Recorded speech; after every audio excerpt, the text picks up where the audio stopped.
My daughter will need the room by January 2nd, my sister said, reaching for the gravy as if she were asking me to pass the salt. You should probably clear out the wardrobe before New Year's. For a few seconds, the only sound in my dining room was the soft crackle of the fireplace and the clinking of my mother's fork against her plate. I stared at my sister Karina, convinced I had misunderstood her. What room? I asked. Karina gave me an impatient look. She was wearing the cream sweater I had bought her the previous Christmas. The one she had complained was not quite the right shade of ivory. Beside her, my 9-year-old niece, Lily, was carefully separating peas from mashed potatoes with the edge of her fork. Your spare bedroom, Karina said. The one upstairs with the window seat. Lily loves it. She needs a stable place to sleep while I get everything sorted out. My hand tightened around my wine glass. The bedroom she was talking about had not been a spare bedroom for very long. For almost 2 years, it had been a neglected box of a room with warped flooring, cracked plaster, and an ancient radiator that groaned like it was haunted. 3 months earlier, after years of delaying anything that felt remotely indulgent, I had finally renovated it. I spent $19,000. New hardwood floors, custom shelves, a built-in reading nook beneath the bay window, soft sage-green walls, linen curtains, a proper mattress, warm lighting, a small desk where I sometimes reviewed patient files when I did not want to sit in my office downstairs. It was peaceful. After 12-hour shifts at the veterinary clinic, after emergency surgeries and frightened animals and owners crying into my shoulder, that room had become the quietest place in my life. Karina knew all of this. She had watched me choose the paint samples. She had sent me links to lamps she thought would look good on the bedside table. She had even joked that it looked nicer than most hotel rooms she could afford. Now she was claiming it for her daughter as though my house were a hotel she had booked without telling me. I glanced at Lily. She had stopped moving peas around her plate, her shoulders were tense, her eyes were fixed downward. None of this was her fault. What exactly are you talking about? I asked, keeping my voice calm. Karina sighed dramatically. My lease is ending? I told you that. You told me your landlord was raising the rent, which means I cannot justify renewing it. That is not the same thing as telling me you are moving into my house. Dad set his fork down with a sharp little scrape. Angelica? He said, using the tone he had perfected when I was a child. Slow, heavy, disappointed. Your sister is going through a difficult transition. Karina leaned back in her chair, folding her arms. I am not asking for much. You have not asked for anything, I replied. You announced that my bedroom belongs to your daughter. Mom gave me a pleading look from the other end of the table. Let's not make Christmas unpleasant. I almost laughed.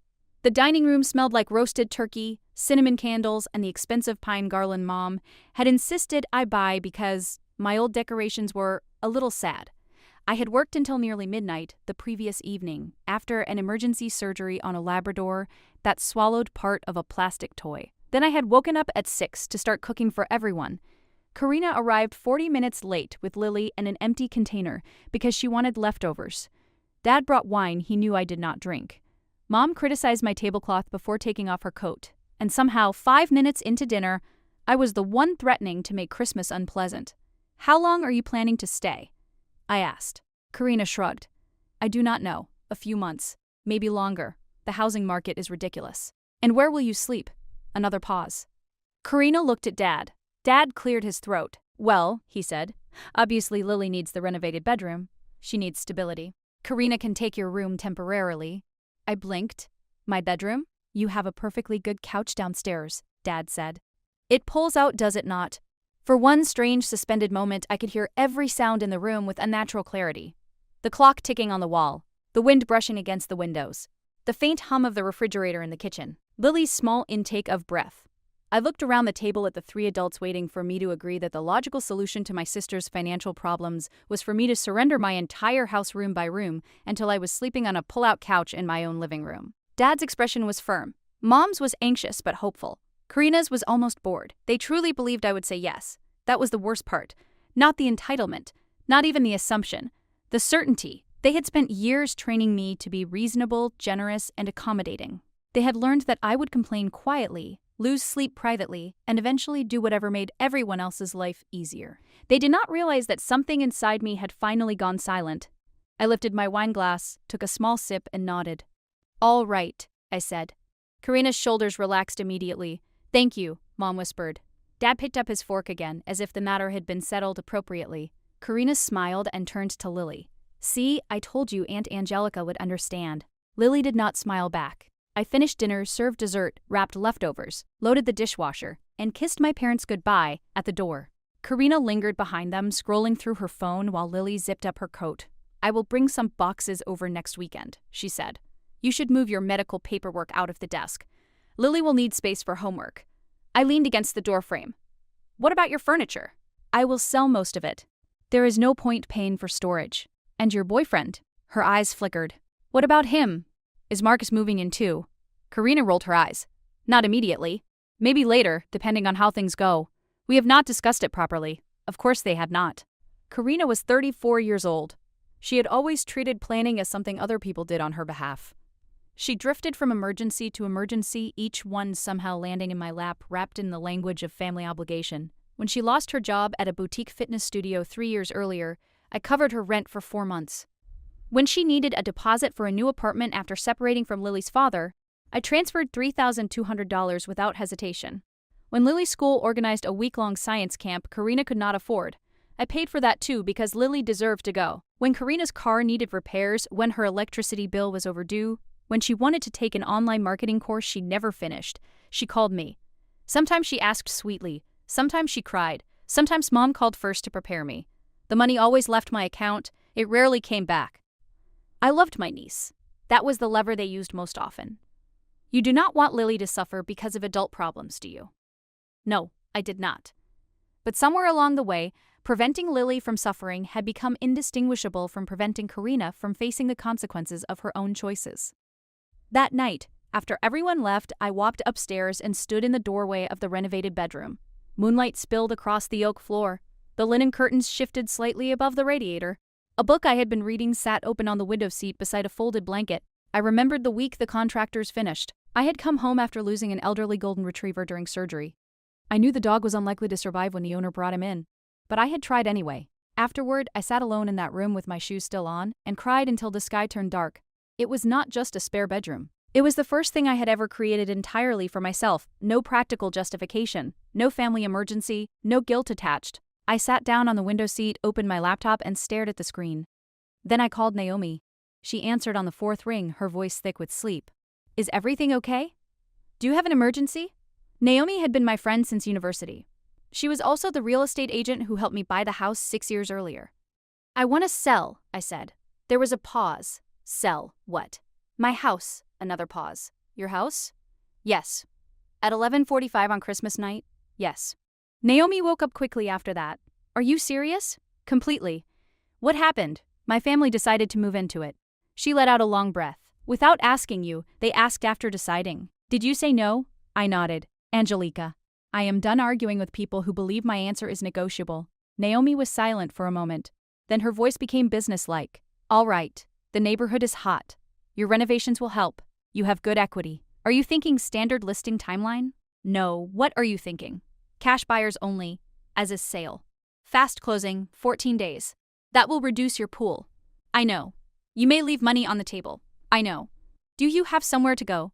I can rent a furnished townhouse near the clinic for a few months." Dr. Levin has been trying to convince me to buy into the practice and move closer anyway. Naomi knew about the offer. My boss, Dr. Levin, planned to retire gradually over the next 2 years. He had offered me a partnership stake in the veterinary clinic and access to a small cottage owned by the practice while I decided where I wanted to live. I had delayed giving him an answer because buying into the clinic felt enormous. Selling my house felt even more enormous. But sitting in that beautiful room while my sister planned where to place her daughter's school books and my father assigned me to the couch, the decision suddenly felt simple. The house was mine. That meant I could sell it. Naomi came over at midnight wearing leggings, a wool coat over her pajamas, and the expression of a woman who had heard enough stories about my family to understand that asking too many questions would only waste time. We drank coffee at my kitchen island and built the listing. I already had professional photos from the renovation. 3 bedrooms, 2 bathrooms. Updated kitchen, finished basement, fenced yard, quiet street. Move-in ready. Cash offers prioritized. Closing within 14 days preferred. By 2:30 in the morning, the listing was live. At 6:45, Naomi texted me. "I have 3 showing requests already. 1 cash investor. 1 couple relocating for work. 1 buyer represented by an agent I trust. I am putting the sign up now." I stood at the upstairs window in my robe and watched her hammer the post into my front lawn. The sign looked almost cheerful against the snow. For sale. The phone rang at 7:12. "Mom, I let it ring twice before answering. Good morning. What is on your lawn? She demanded. Her voice was so loud that I had to pull the phone away from my ear. I assume you mean the sign. Why is there a for sale sign in front of your house? Because the house is for sale. There was a stunned silence. Mom drove past my street every weekday on her way to work at the dental office. I pictured her slowing down in her little silver car, coffee in the cup holder, staring at the sign as though someone had placed a tombstone in my yard overnight. You are selling your house? She asked. Yes. Since when? Since last night? Does your father know? I have not spoken to him this morning. What about Karina? What about her? Mom made a strangled sound. Angelica, this is not funny. I agree. You cannot sell your house because of one conversation at Christmas dinner. I can sell my house for any reason I choose. Your sister has already given notice to her landlord. That made me sit up straighter. When? Mom hesitated. When what? When did she give notice? Another pause. Last week. I stared at the kitchen wall. So Karina ended her lease before speaking to me. She assumed you would help. She assumed correctly. I am helping her understand the danger of making plans with property that does not belong to her. Mom's voice sharpened. That is cruel. No. Cruel would be promising Lily a bedroom in someone else's home and making me the villain when reality interferes. She needs stability, then Karina should provide it. You have 3 bedrooms. I also have 1 house. Apparently that created confusion, so I am simplifying the situation. Mom hung up on me. At 7:28, Dad called. I let it go to voicemail. At 7:31, Karina called. I let that go to voicemail too. At 7:40, someone pounded on my front door hard enough to rattle the glass. I opened it to find Karina standing on the porch in sweatpants, an unbuttoned coat, and the same boots she had worn the night before. Her hair was pulled into a messy knot. Her face was pale with fury. What the hell is wrong with you? She shouted. A curtain shifted in the house across the street. I stepped outside and pulled the door closed behind me. Lower your voice. You listed the house? Yes. You cannot do that. I already did. We had a plan. You had a plan. You said all right. I said all right because I was tired of explaining basic ownership to 3 adults during Christmas dinner. She stared at me. You are selling your entire house just to spite me. No. I am selling my house because I realized owning it made you believe you were entitled to occupy it. Where is Lily supposed to go? With you. My apartment lease ends next week. Then renew it. I cannot afford the increase. Find a smaller apartment. Her mouth fell open. A smaller apartment? Do you hear yourself? Lily needs her own room. I agree, and you have one, for the next 14 days. The front door opened behind me. Lily stood there in her coat, looking frightened. Karina spun around. I told you to wait in the car. I need the bathroom, Lily said softly. I stepped aside immediately. Of course. Go inside, sweetheart. When the door closed again, I looked at my sister. Do not bring her into this. Karina's eyes flashed. She is already in this. You are making her homeless. No, you gave up your lease without permission to move into my house. You made that decision. You would really choose money over your niece? There it was, the familiar blade, polished through years of use. I folded my arms against the cold. I have paid your rent. I paid your deposit. I covered Lily's camp fees, school supplies, dental work, and birthday parties. I have transferred you money so many times that my banking app automatically suggests your name when I open it. Do not stand on my porch and pretend I have failed your daughter because I refuse to sleep on a couch in the house I bought. Her expression shifted. Only for a second, not guilt. Calculation. Not guilt. Calculation. You always make everything about money, because you always ask me for money. Family is supposed to help each other. Name the last time you helped me. She opened her mouth. Nothing came out. Nothing came out. I waited. Snowflakes caught in her hair. You do not need help, she said finally. You have your career. You have savings. You have this perfect life. I almost laughed. My life did not appear by magic, Karina. I built it while cleaning cages at university. I studied while working overnight shifts. I paid off student loans while you changed jobs every 6 months, because your managers were supposedly jealous of you. I earned every peaceful corner of this house. You think you are better than me? No. I think I am responsible for me. Lily came back outside a minute later. Her cheeks were pink from the cold. She avoided looking at either of us. I crouched to zip her coat properly. Are you okay? I asked. She nodded, but her eyes were glossy. Mom said I was getting your pretty room. I swallowed. I know. Did I do something wrong? The question hit me harder than anything Karina had said. No, I told her. Absolutely not. You did nothing wrong. Adults made a mistake. It is not your job to fix it. Behind her, Karina looked away. By noon, Naomi had scheduled 6 showings. By evening, we had 2 cash offers. The strongest came from a retired teacher named Mr. Bennett, who was moving closer to his daughter after his wife died. He liked the downstairs bedroom because his knees were not good, the fenced yard because he planned to adopt a dog, and the reading nook because his granddaughter visited on weekends. His offer was clean. No financing contingency, no demand for repairs, closing in 14 days. I accepted it. The next morning, Dad arrived at my clinic. I was in the treatment room, examining an orange tabby named Pumpkin, who had decided to attack a Christmas ribbon and lost the argument. My technician, Rosa, leaned into the doorway. "Angelica," she said quietly, "there is a man at reception asking for you. He says he is your father." I closed my eyes for a second. "Tell him I am with a patient." "He says he will wait." Dad waited 45 minutes. When I finally stepped into the lobby, he stood near the display of pet dental care brochures in his long wool coat, visibly irritated that the world had not stopped for him. "We need to talk," he said. "I have 10 minutes before my next appointment. This is not something we discuss in 10 minutes. Then it will have to wait." He followed me into the small consultation room and closed the door. "What you are doing is irrational," he said. "I accepted an offer this morning." His face changed. "You what?" "The buyer is closing in 13 days. You need to cancel it." "No, Angelica, stop behaving like a child." I leaned against the counter. "I am not the one giving away someone else's bedroom." His jaw tightened. "Your sister is struggling. She has been struggling for a decade. She is a single mother. She has received child support for 9 years. She works. She has options. What she does not have is the right to take my house. Nobody is taking your house. You told me to sleep on the couch, temporarily, so that Karina could have my bedroom and Lily could have the room I renovated. For a few months. And Marcus?" Dad frowned. "What about Marcus?" "Karina said he might move in later." For the first time, Dad looked surprised. "She did not mention that." "Of course she did not." He looked toward the door, then back at me. "You are blowing this out of proportion." "No, Dad. I am ending the pattern." "What pattern?" "The one where Karina makes a reckless decision, Mom panics, you call me selfish, and I pay to solve it." His expression hardened. "We are your family?" "I know. You make good money. I know. You live alone in a 3-bedroom house. I know. Then explain to me why helping your sister is such an unbearable sacrifice." I stared at him, because it is never a sacrifice for the person asking. He opened his mouth, but I continued. "I paid $4,800 toward Mom's dental work when insurance would not cover it. I paid for your transmission repair. I gave Karina $3,200 for her deposit. I covered 4 months of rent after she lost her job. I paid Lily's camp fees twice. I paid for Karina's marketing course. I loaned you money for the property taxes 3 years ago and never asked for it back." Dad shifted uncomfortably. "I have helped this family for years. Gladly, most of the time. But the moment I finally spend money on something for myself, Karina decides it belongs to her daughter. And you agree so completely that you assign me to the couch without even asking." His face reddened. "Your niece is a child." "Yes, which is why she deserves a mother who plans responsibly and grandparents who stop teaching her that stability means taking someone else's home." Dad left without saying goodbye. That weekend, things escalated.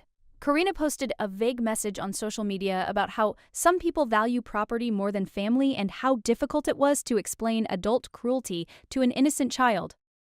Several relatives called me. Aunt Marina said I was being dramatic. My cousin Elena suggested I delay the sale until Karina found a place. Mom sent me listings for 2-bedroom apartments as if I were Karina's personal assistant. Then, on Sunday morning, while I was packing dishes into boxes, I heard a vehicle reverse into my driveway.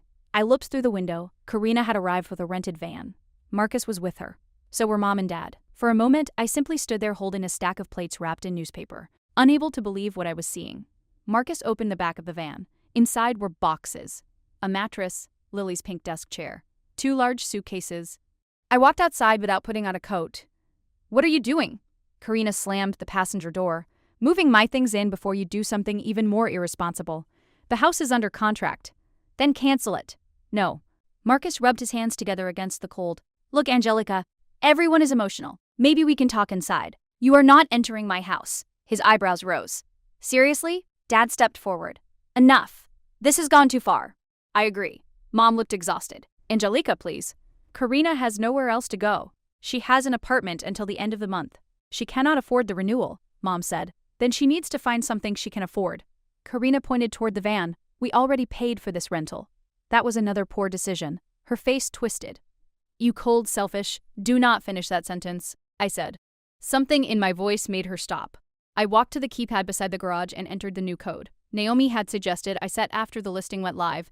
The door lifted a few inches, then stopped when I pressed the button again. I changed the locks yesterday, I said. Your old emergency key no longer works. The garage code no longer works. The security cameras are recording. The buyer is sending an inspector this afternoon. You need to leave. Dad stared at me as though I had become someone unrecognizable. You changed the locks on your own family? No, I changed the locks on my house. Lily sat in the back seat of Karina's car, her face barely visible through the glass. That sight steadied me. I lowered my voice. I will say this once. Lily is welcome in my life. I will take her for weekends when it is arranged properly. I will help pay her school fees directly if she needs something important. But none of you will use her to force me into surrendering my home. Karina crossed her arms. So you get to play generous aunt while leaving us on the street? You are not on the street? You know what I mean. Yes, I said. I finally do. Marcus looked increasingly uncomfortable. Karina told me the arrangement was already agreed. It was not. He turned toward her. You said your sister offered. Karina's eyes narrowed. She would have eventually. That sentence exposed everything. Not a misunderstanding. Not desperation. A strategy. Push hard enough. Bring Lily into it. Get mom emotional. Let dad apply pressure. Arrive with boxes. Create a situation too uncomfortable for me to resist. It had probably worked before in smaller ways. This time there was a for sale sign on the lawn and a signed contract on Naomi's desk. Marcus stepped away from the van. I am not getting involved in this, he muttered. Karina spun toward him. You already are involved. No, you told me we were moving into a family property temporarily. You did not tell me you were forcing your sister out of her bedroom. It is not like that. He looked toward me, embarrassed. It sounds exactly like that. He left 10 minutes later in a rideshare. Karina cried. Mom blamed me. Dad said I had humiliated everyone. I stood in the driveway in my socks, freezing, and watched them unload nothing. The van drove away full. 13 days after Christmas, I signed the closing documents. Mr. Bennett shook my hand with both of his. I hope you know how much I appreciate this, he said. My granddaughter has already claimed that window seat upstairs. I smiled. It is a good place to read. I am thinking about getting a dog too, he said. Something older, calm, maybe a rescue. That made me smile properly. Call the clinic when you are ready. I know several dogs who deserve a quiet home. By the end of January, I had moved into the cottage near the veterinary practice. It was smaller than my house. 2 bedrooms, a narrow kitchen, a tiny fenced garden with a crooked apple tree and a wooden bench beneath it. The first night, I sat on the living room floor surrounded by half-open boxes eating noodles from a takeout container because I had not unpacked the plates yet. It should have felt like a loss. Instead, I slept better than I had in years. Dr. Levin and I finalized the partnership agreement in March. For the first time in my career, I was not simply working endless hours for a salary. I was helping shape the clinic's future. I hired another technician, expanded our emergency care schedule, and started a small fund for owners who could not afford urgent treatment for their pets. I also adopted a dog. Her name was Mabel, a senior beagle mix with cloudy eyes, arthritis, and an unreasonable hatred of delivery trucks. She slept beneath the apple tree when the weather was warm and followed me from room to room, as though making sure I did not disappear. Karina found a 2-bedroom apartment 20 minutes from Lily's school. It was smaller than the place she gave up, but it was clean and safe. She took extra shifts at work. Marcus did not move in. From what Mom eventually told me, that relationship ended shortly after the van incident. Apparently, Marcus had been under the impression that Karina had a long-term housing plan. Discovering that her plan involved removing me from my own bedroom made him reconsider several things. For the first month, Karina did not speak to me. Then Lily called from her tablet. Can I come see Mabel? She asked. Of course. She spent the following Saturday at the cottage. We baked cookies. We walked Mabel slowly around the block. We sat under the crooked apple tree drinking hot chocolate, while Lily told me about school. Before Karina picked her up, Lily hesitated near the front door. Mom says you sold the house because of us. I knelt so we were eye level. I sold the house because I needed a change. Because I wanted the green room? No? I said gently. Wanting something is not wrong, but adults have to ask before making plans with things that belong to other people. She thought about that. Mom should have asked. Yes. And Grandpa should not have said you could sleep on the couch. I smiled despite myself. No, he should not have said that. Lily hugged me around the neck. I like your cottage better anyway. It has Mabel. After she left, I stood in the doorway for a long time, watching Karina's car disappear at the end of the street. Mom apologized eventually. Not perfectly. Not all at once. She came to the cottage one Sunday carrying a lemon cake and walked through the rooms quietly, noticing that there was no couch waiting to swallow my life, no family luggage stacked in corners, no evidence that I had ruined myself by refusing to be useful. "I thought you would change your mind," she admitted. "I know. I thought you would calm down and realize selling the house was extreme." "It was extreme." She looked surprised. "But it was also necessary," I continued, "because none of you believed me when I said the house was mine. The only boundary you understood was a closing date." Mom looked down at her hands. "We should not have put you in that position. No. I worry about Karina. So do I. But worrying about her is not the same as rescuing her from every consequence." Mom nodded slowly. Dad took longer. He did not apologize directly. That was not his style. But several months later, on my birthday, he sent me a message. "I drove past the old house today. There was a dog in the yard. The new owner seems to be taking care of the place. I understand why you did it, even if I did not at the time." I read the message twice. Then I replied, "Thank you. It was not forgiveness for everything. It was not a dramatic reconciliation. It was a beginning." As for Karina, our relationship changed permanently. She stopped asking me for money. The first time Lily needed new glasses, Karina mentioned the cost during a phone call and then quickly added, "I am not asking. I already budgeted for them." It was a small sentence, but it told me she understood. Maybe not everything. Maybe not completely, but enough. Sometimes I think about the room I renovated. I picture the sage green walls and the linen curtains. I imagine Mr. Bennet's granddaughter curled up on the window seat with a book while an old rescue dog sleeps on the floor nearby. I do not regret spending $19,000 on that room. I do not regret leaving it behind either. The renovation taught me something I should have learned years earlier. Peace is expensive. Not only because hardwood floors and custom shelves cost money. Peace is expensive because once people become comfortable benefiting from your silence, protecting yourself will always feel cruel to them. For years, I thought being the dependable daughter meant solving every emergency. I thought being a good sister meant giving until there was nothing left that felt entirely mine. I thought loving my niece meant allowing her mother to use my affection as leverage. I was wrong. Stability is not taking someone else's bedroom. Family is not a permission slip to ignore boundaries. And generosity is not measured by how quietly you let people erase you. That Christmas, my family told me I could sleep on the couch in my own home. By sunrise, the house was for sale. 14 days later, I handed over the keys. For the first time in my life, I kept something far more valuable: the right to decide where I belonged.